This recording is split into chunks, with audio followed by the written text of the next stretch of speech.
Muy buenos días, ¿qué tal? ¿Cómo estáis? Bienvenidos a un nuevo vídeo para mi canal. Yo soy Arnaud Nogués de Boring Capital. Ya sabéis que en 2025 tenemos un compromiso con vosotros también, los de YouTube, que no nos olvidamos de vosotros, que os gusta también este contenido donde, pues en definitiva, no solo podéis escucharme, ¿no? Como en el podcast, sino también verme. Y vamos a estar haciendo esos 2 vídeos semanales durante todo 2025. No es la misma frecuencia que hacemos en el podcast, que en el podcast estamos todos los santos días de lunes a viernes, así que bueno, también es cierto que el podcast lo grabo y lo subimos y ya está. Aquí sí que tengo que tener luego ahí, que era ahí editando los vídeos y demás, puede tardar un poquito más, pero creemos que es una buena forma de contenido. En el vídeo de hoy vamos a hablar de los riesgos, o el principal riesgo más bien, porque realmente todos los riesgos que tiene el mercado ahora mismo orbitan alrededor del mismo riesgo que vamos a ver ahora mismo, de cara a si somos inversores en bolsa en 2025. Este 2025 sí, sobre todo tenemos esa parte de indexados. También evidentemente si tenemos acciones individuales, si hacemos swing trade, por supuesto que sí, pero como en swing trade tenemos siempre herramientas para salirnos antes, si las cosas empiezan a pintar mal, stop loss, salimos y demás, pues no es tan importante entender, que para mí siempre es importante, ¿no? Pero no es tan clave entender los riesgos reales,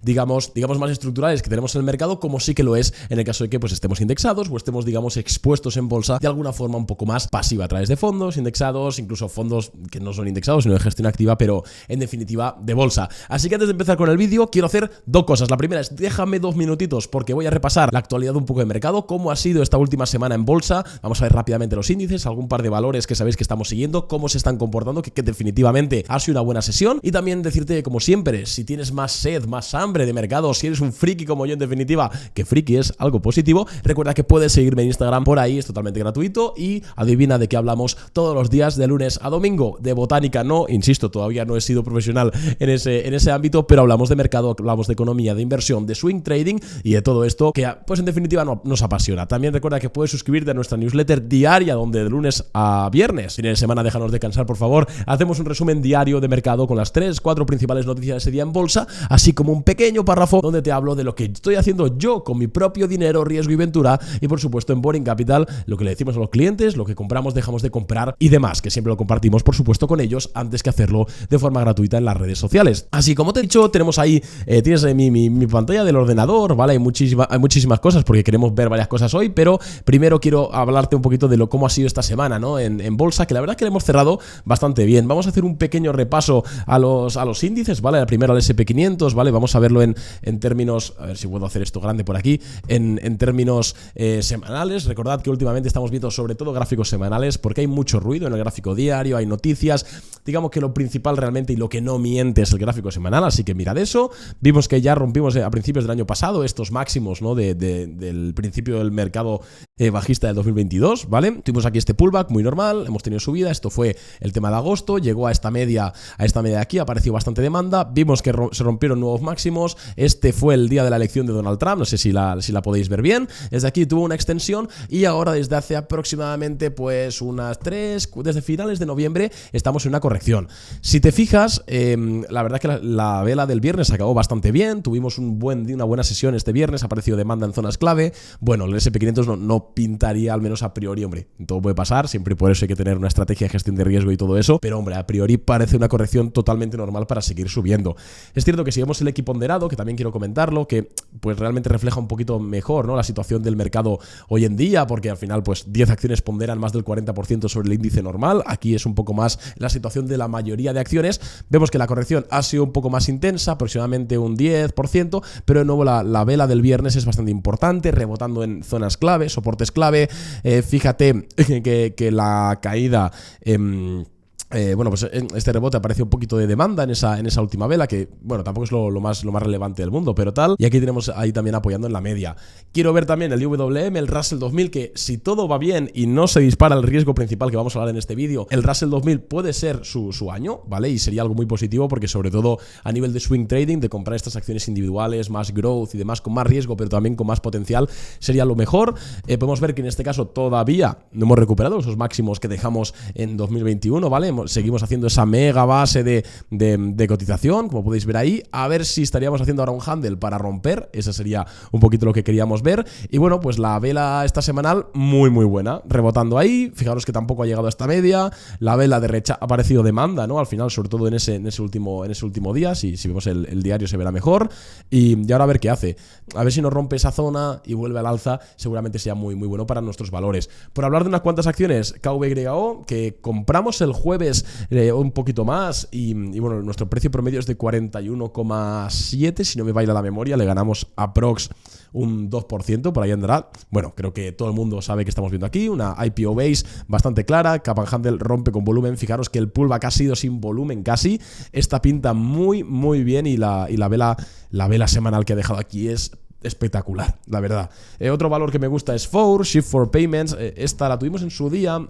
Nos acabamos saliendo porque no era el momento, y fijaros lo bien que ha aguantado esa media, ¿vale? De 10 semanas, fijaros esa rotura de ahí pequeña, fijaros con qué volumen, ¿vale? Ha vuelto al alza y esta estuvimos a punto de comprarla el otro día, no lo hicimos por el riesgo que vamos a comentar hoy en el vídeo, pero bueno, la verdad es que pinta bien. También tenemos acciones de APH que está rebotando en buena zona, ahí la tenéis. A ver, bueno, he dibujado un poco mal esto, pero bueno, está rebotando en buena zona. La verdad es que Ralph Lauren también me gusta, a ver si termina de romper ahí. Bueno, la verdad es que sinceramente, a no ser que pase nada raro, parece ser que el mercado va a seguir tirando. Pero bien, dicho esto, vamos a lo que nos interesa, y para ello me vais a permitir que abra el PowerPoint del webinar que hicimos el 28 de diciembre, lo hicimos yo y Fernando, ¿vale? De aquí le hicimos un webinar en Boring Capital, en directo. Si quieres enterarte cuando hacemos este tipo de webinars, puedes suscribirte a la newsletter que avisamos por ahí, o por Instagram o el podcast. Intentaré también avisar por YouTube ahora que vamos a estar más activos. Y bueno, en este webinar estuvimos 1 hora y media hablando de renta variable, renta fija, swing trading, es decir, entramos en mucho detalle.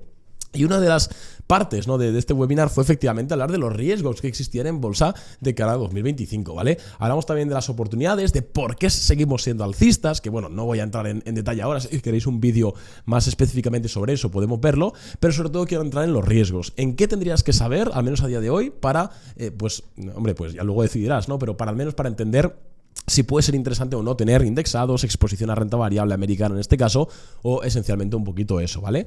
Realmente hay varios riesgos, ¿vale? Siempre obviamente está el riesgo de cisne negro, de que pase algo, de que venga lo que pasó en el 2020, no digo el nombre porque en YouTube me tiran rápido, que pase algo que nadie prevé, una guerra y demás. Vamos a suponer que eso no va a ocurrir, y si ocurre, pues mira, es lo que hay, eso no se puede predecir, pero sí que los riesgos que están un poco más encima de la mesa, ¿no? Que esencialmente van a depender de este señor, que es Jerome Powell, presidente de la Reserva Federal, de este señor y de un señor naranja, o al menos que a veces tiene la piel naranja, que es Donald Trump, que también tienen rifirrafe entre ellos, y sobre todo porque estamos ahora mismo en una situación en la que la economía monetaria, la política monetaria sobre todo, es crucial. Como sabéis, 2020, pandemia, problemas, se genera un montón de estímulo financiero, sobre todo QEs, ¿no? Quantitative Easing, se aumenta la cantidad de dinero que hay en circulación. Fijaros, esto es desde 2021, ¿no? Pero fijaros cómo esto es la M2, ¿vale? Es la cantidad de dinero que hay en circulación en Estados Unidos.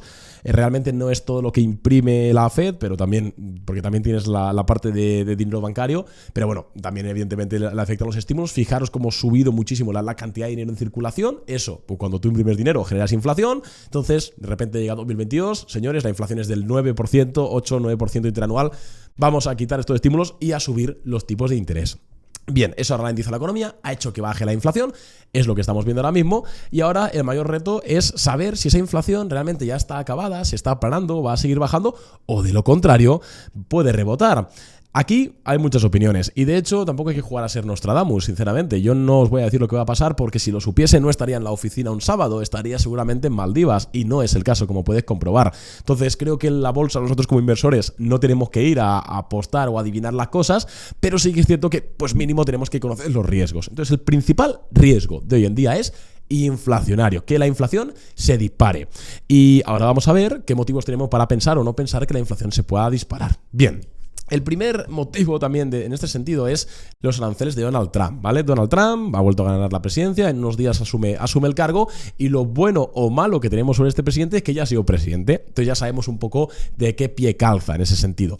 En 2016-2020 Donald Trump hizo la guerra comercial, ¿vale? Una guerra en la que devaluó el dólar, vamos a hablar de eso ahora mismo y qué implicaciones tiene, para mantenerle el pulso a China. Impuso aranceles. Aranceles básicamente que las importaciones de otro país pues valen más, pues para desincentivarlo un poco, ¿no?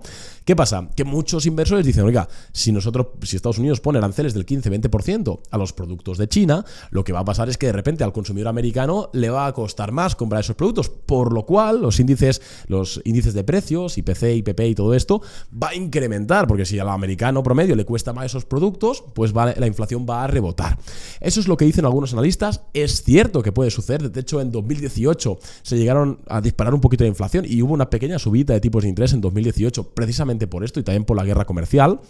Pero es cierto también que Donald Trump propone a su vez una rebaja fiscal. Entonces esta rebaja fiscal de alguna u otra forma podría ser un poco las gallinas que entran por la que salen. Podría compensar ese incremento en los aranceles con ese más que tendrían que pagar los consumidores a la hora de comprar un producto de China, suponiendo también que el consumidor americano sigue comprando ese producto de China y no se va a una alternativa americana, ¿no? Que al final es lo que buscan este tipo de medidas, que puede ser, en cuyo caso no habrá tanto impacto inflacionario.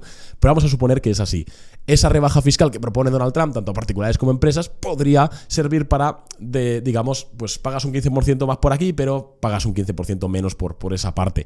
La verdad es que no lo sabemos, sinceramente. Yo sinceramente tengo el presentimiento de que no va a ser una guerra comercial tan fuerte como en 2017-2018, porque China está más fastidiada, sinceramente. Estados Unidos está en una posición más fuerte también. No creo que Donald Trump quiera atentar contra la propia inflación del país, pero bueno, es algo que tenemos que entender, ¿vale? Sobre todo, insisto, el riesgo es un rebote de inflación, ¿vale? De hecho, ahora mismo el mercado está estimando que va a haber un rebote inflacionario, al menos a largo plazo. ¿Y cómo sé esto? ¿Me lo ha chivado Pepito Grillo? No. Esto lo que estamos viendo es la rentabilidad del bono americano a 20 años, ¿vale? Recordad que los bonos, cuando son a corto plazo, básicamente su rentabilidad depende del riesgo país, tal, pero sobre todo de los tipos de interés, cuando son a corto plazo. Pero cuando son a largo plazo no dependen tanto de los tipos de interés, sino de la expectativa de inflación. ¿Por qué? Pues que si yo me compro un bono a 20 años, claro, yo me compro un bono a 20 años al 4,8%, pero si en el año 5 la inflación es del 10, coño, yo voy a estar perdiendo un 5, ¿no? Aproximadamente en términos reales. Por lo cual, si yo como inversor calculo que va a haber más inflación esperada, voy a exigir para comprar deuda que me den mayor rentabilidad. Y por eso suben las rentabilidades de los bonos a largo plazo, pese a que los tipos de interés han bajado, ¿vale? Porque no depende tanto de los tipos de interés, sino de las expectativas de inflación. Si me preguntas a mí, yo creo que algo gordo tiene que pasar para que dentro de un año los bonos a 20 años sigan pagando un 4,8. Me parece una barbaridad. Creo que el mercado se está pasando y creo que hay cierta oportunidad aquí, ¿no? De ponernos largos precios, cortos yield, pero bueno, ese es otro tema. Pero esto nos sirve para ver que ahora mismo el mercado está estimando que va a haber un incremento inflacionario.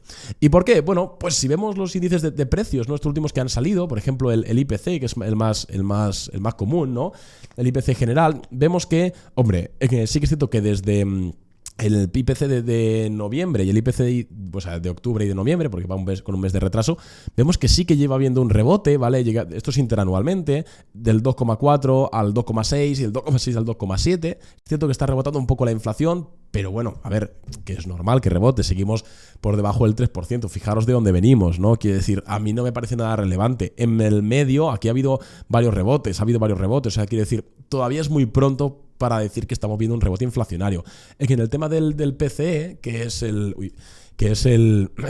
índice de precios personal, la inflación personal, para que me entendáis, que es el más importante que considera la Fed a la hora de decidir sobre política monetaria. En las propias palabras de Powell, no me invento nada.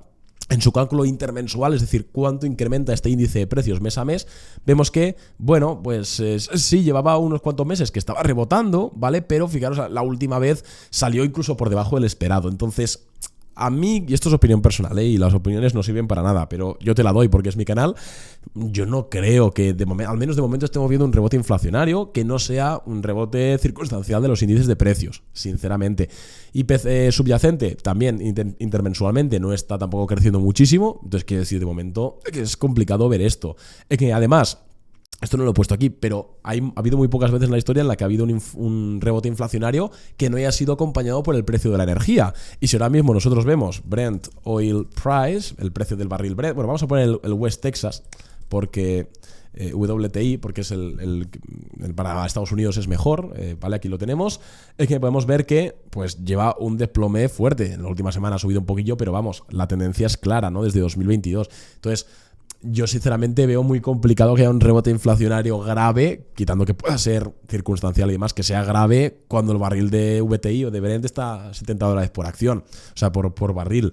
Me parecería extraño, no voy a descartar nada, al final siempre hay que ceñirse al precio, hay que ir viendo poco a poco, pero bueno, yo creo que el mercado está descontando una inflación complicada, una inflación elevada que no va a existir. Bien, en este sentido, el siguiente, y también viene de la mano, ¿no? El siguiente riesgo que tiene el mercado ahora mismo es que debido a ese posible que no lo sabemos. Rebote inflacionario, que al menos yo particularmente veo poco probable que sea relevante con la información que tenemos a día de hoy, ¿vale? Si veis este vídeo dentro de un año, tal, Arnau, tal, bueno, con la inflación que tengo hoy, es que la Fed, lógicamente, no relaje la política monetaria tanto como debería. Es decir, que los tipos de interés se bajen menos, que pues incluso recorte siga bajando el balance más de lo que se espera, distintas políticas monetarias, ¿no? Eso, insisto, va bastante de la mano. Y la parte larga de la curva. Quiero comentaros otra cosita y que me parece interesante, que no tiene por qué ser positiva o negativa, pero sí que es cierto que ahora mismo, debido también al diferencial de tipos de interés que hay entre la eurozona y Estados Unidos, hemos visto algo que si has viajado a América te habrás dado cuenta, y es que si ponemos el euro contra el dólar, a ver, no sé escribir, euro USD, podemos ver que el euro está casi en mínimos de cuando alcanzamos la paridad en 2022. Es decir, el dólar está muy fuerte, no solo contra el euro, sino contra pues casi todas las divisas, ¿vale? Esto es contra la libra esterlina, contra el dólar canadiense, es decir, está bastante fuerte el dólar. De hecho, esto que estás viendo aquí es el dólar index, que es un índice que mide la fortaleza del dólar frente a otras divisas. Y que, como vemos, está pues en una tendencia bastante fuerte, casi superando esos máximos históricos, ¿no?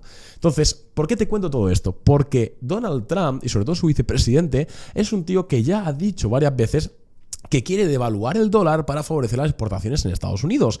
Y claro, no solo que lo diga, sino que en el año 2017 ya lo hizo. Es decir, lo que estás viendo aquí es en tiempo y lo que hizo el dólar index. Es decir, Donald Trump en 2017 también estaba en una época en la que el dólar estaba muy fuerte y decidió devaluarlo, ¿vale? También para entrar en guerra comercial con China. Entonces, yo sí que creo que este escenario va a suceder, que va a ocurrir, que dentro de poco Donald Trump va a decir, vamos a devaluar el dólar para entrar en esa guerra comercial, para tratar de favorecer las exportaciones de América, aprovechando que ahora mismo el dólar está muy fuerte contra todo. ¿Qué significa esto para el mercado? Bueno, pues si realmente vemos lo que hizo el SP500 en 2017, pues vemos que tuvo subida, tuvo bajadas, pero en general fue un año positivo para el mercado, ¿vale? 2017 fue esto, y como veis fue un año bastante positivo, hasta el tema de la guerra comercial fuerte en 2018, que subieron los tipos y demás, y aún así, pues luego continuó bastante al alza, ¿no? Es decir, no tiene una implicación de que sea bueno o malo para el mercado en general, porque al final hay acciones que le beneficia, porque las exportaciones incrementarán, otras que le perjudicará, sobre todo si son importadores.